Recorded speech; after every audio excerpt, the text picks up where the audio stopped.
Assalamualaikum warahmatullahi wabarakatuh. Saya Nabila Salsabila, NPM 1809110072. Saya mahasiswi Psikologi Universitas Muhammadiyah Aceh dengan mata kuliah Psikologi Industri dan Organisasi. Nah, di sini saya akan menjelaskan sedikit tentang rekrutmen, seleksi, dan penempatan. Sumber daya manusia merupakan salah satu sumber daya yang ada dalam perusahaan atau organisasi. Selain itu, apabila jumlah karyawan dalam suatu perusahaan atau organisasi yang mengalami kekurangan, harus segera mencari penggantinya untuk dapat agar produktivitasnya tetap tercapai. Pengisian karyawan yang seperti apa dan bagaimana?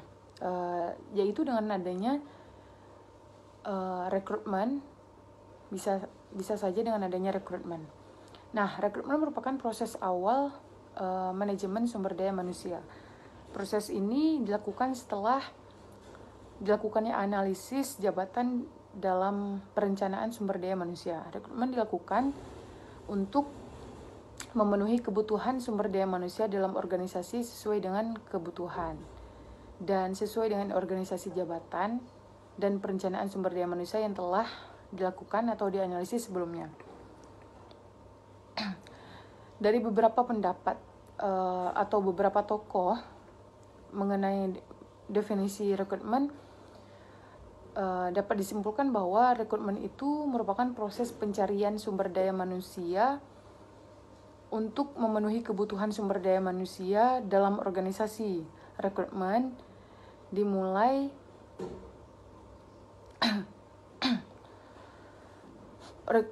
dimulai dari proses pencarian organisasi, baik dari pelamar yang baik, dari lingkungan internal maupun dari lingkungan eksternal organisasi. Rekrutmen merupakan kesempatan yang besar kepada organisasi untuk memilih dan menseleksi calon pekerja atau karyawan sesuai dengan kebutuhan dan klasifikasi posisi dari jabatan tertentu. Organisasi dengan bebas memilih sumber daya manusia yang cocok dan pantas untuk memenuhi kebutuhan sumber daya manusia yang kosong tadi, sehingga rekrutmen menghasilkan sumber daya manusia yang berkualitas dan kompeten di bidangnya masing-masing, dan tujuan organisasi pun bisa tercapai. Dengan demikian, proses rekrutmen sangatlah penting, artinya dalam memenuhi kebutuhan sumber daya manusia yang akan membawa dan menjalankan organisasi untuk mencapai tujuannya.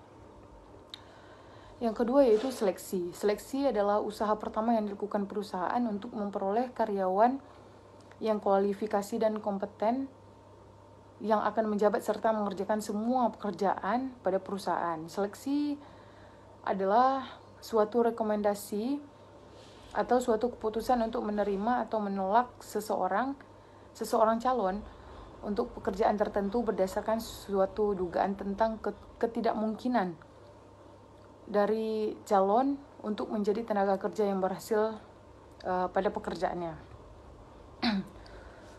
Tujuan seleksi yaitu menjamin perusahaan memiliki karyawan yang tepat, memastikan keuntungan investasi SDM perusahaan, memperlakukan pelamar secara adil dan menimbulkan diskriminasi, memperkecil munculnya tindakan buruk karyawan yang seharusnya tidak diterima. Manajemen sumber daya manusia yang mempunyai peranan strategis dalam mempersiapkan dan menyediakan sumber daya manusia yang sesuai dengan kebutuhan pekerjaan sebagaimana ditetapkan dalam analisis pekerjaan, khususnya deskripsi dan spesifikasi. Di seleksi ini mempunyai proses yaitu dimulai dari penyaringan para pelamar, dimulai dari tes. Tes itu ditunjukkan untuk melihat kemampuan sebenarnya dari pelamar. Terus kemudian di wawancara awal yaitu untuk memilih secara tepat apakah pelamar cocok untuk pekerjaan yang ditawarkan. Setelah itu evaluasi latar belakang dan referensi, yaitu ingin mengetahui kebenaran informasi yang diberikan oleh pelamar kerja. Kemudian wawancara mendalam. Wawancara mendalam itu dilakukan untuk memperoleh informasi lebih lanjut tentang pelamar. Setelah itu tes kesehatan atau fisik, dan mengambil keputusan manajemen. Menurut isi wawancara itu dibagi dua, yaitu wawancara simulasional dan wawancara penilaian jabatan. Nah, wawancara simulasional ini adalah wawancara yang berisi seringkali pertanyaan yang berhubungan dengan jabatan yang berfokus pada cara pelamar bertindak pada situasi tertentu. Sedangkan wawancara penilaian jabatan adalah wawancara yang terdiri atas rangkaian pertanyaan yang berhubungan dengan jabatan yang akan diberikan pada pelamar pada situasi tertentu. Menurut cara wawancara dilakukan, wawancara itu dibagi menjadi dua, yaitu panel dan serial. Panel itu dilakukan lebih dari satu orang atau secara berkelompok terhadap seseorang pekerja atau lebih. Sedangkan serial itu di mana pelamar diwawancara secara berurutan oleh beberapa orang dan masing-masing penilai untuk menilai pelamar berdasarkan bentuk standar yang diterapkan organisasi. Yang ketiga yaitu penempatan karyawan. Penempatan karyawan itu adalah mengelompokkan para karyawan pada posisi kerja tertentu. Hal ini khususnya terjadi pada karyawan yang baru. Karyawan yang disebut berpengalaman tersebut mungkin hanya mengetahui dengan baik tentang rencana perusahaan, struktur, manfaat karyawan, dan beberapa kepentingan umum lainnya. Akan tetapi, karyawan yang dialihkan bisa memiliki banyak persoalan antara personal atau hubungan pekerjaan.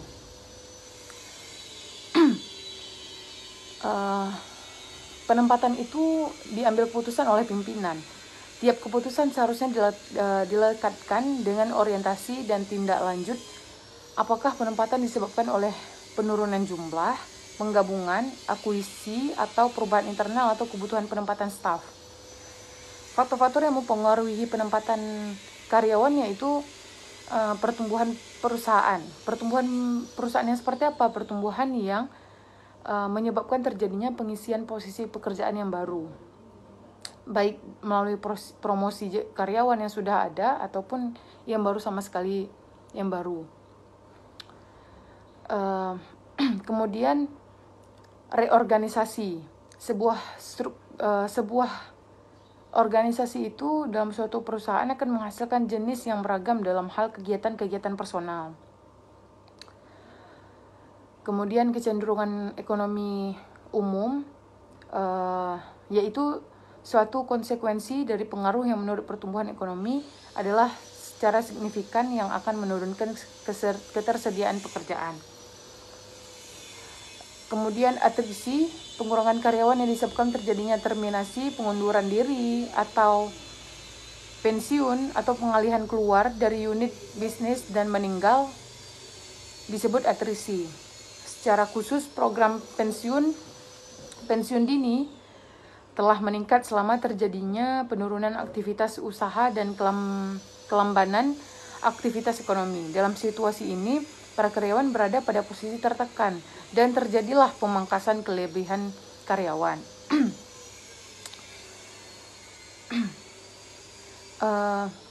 Kebutuhan penempatan staf dipenuhi melalui dua acara, yaitu menyewa dari pihak luar perusahaan dan penugasan kembali karyawan yang ada atau disebut dengan penempatan dari dalam. Sering terjadi penugasan kembali karyawan yang ada untuk menempati posisi barunya tanpa melalui program orientasi, dengan anggapan bahwa karyawan berpengalaman ini telah mengetahui semua yang mereka butuhkan tentang perusahaan. Tetapi sangat disayangkan asumsi itu tidak sepenuhnya besar dan tidak sepenuhnya benar.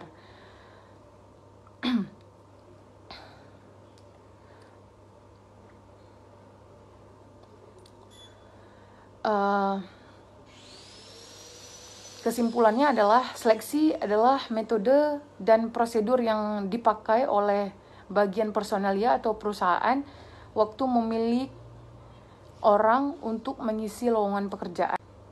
Dalam seleksi dan penempatan sangat ditentukan syarat-syarat penting yang dapat menjadikan efektivitas fungsi seleksi dan penempatan. Syarat-syarat yang dimaksud adalah informasi analisis jabatan, rencana sumber daya manusia, dan keberhasilan fungsi rekrutmen. Dalam seleksi, penerimaan pegawai baru juga harus melalui tahapan-tahapan yang dapat ditempuh dari penerimaan awal, ujian wawancara, penilaian, referensi, evaluasi medis, wawancara oleh manajer, pengambilan keputusan. Setelah proses itu dilalui langkah selanjutnya yaitu penempatan, di mana dalam hal ini seseorang pegawai baru akan ditempatkan pada posisi-posisi tertentu dengan tanggung jawab yang tertentu pula. Penempatan ini tidak hanya berlaku bagi karyawan baru tapi berlaku bagi karyawan lama. Demikian penjelasan rekrutmen, seleksi, dan penempatan dari saya. Lebih dan kurang mohon maaf. Assalamualaikum warahmatullahi wabarakatuh.